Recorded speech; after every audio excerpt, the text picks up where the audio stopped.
समस्त मोर सारस्वत प्रणाम। मो भाषा मो साहित्य को भल पाउछंती बोली मु आपण मानकु कवि प्रशांत कुमार प्रधान कर रचित कविता कर नाही भेदभाव एही कविता को मु समीरन मिश्र आवृत्ति करबा पई जाउछि। मु आदंडी पब्लिक स्कूल छात्री अटे। सेथि पई आम साहित्य साथी यूट्यूब चैनल को लाइक शेयर और सब्सक्राइब निश्चय करिवे। ताले ओ डेरी काहेकि आसंत सुनिबा कविता कर नाही भेदभाव। काहेकि करूछ पातर अंतर पुओ झिया भेदभाव समान आखिरे देखिले ताहाकू ए देश करिब गर्व। पुओ झिया आउ भेदभाव नाही झिया महाकाश गलेणी पुओंक भलिया ए देशर झिया विदेश रे ना कलेणी।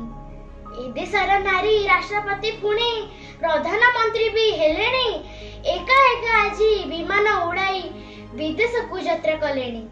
जोग देउछंती सेना बाहिनी रे हाथ रे बंदूक उठाई देश पाई प्राण बलि देवा पाई दियंती छाती को पतेई।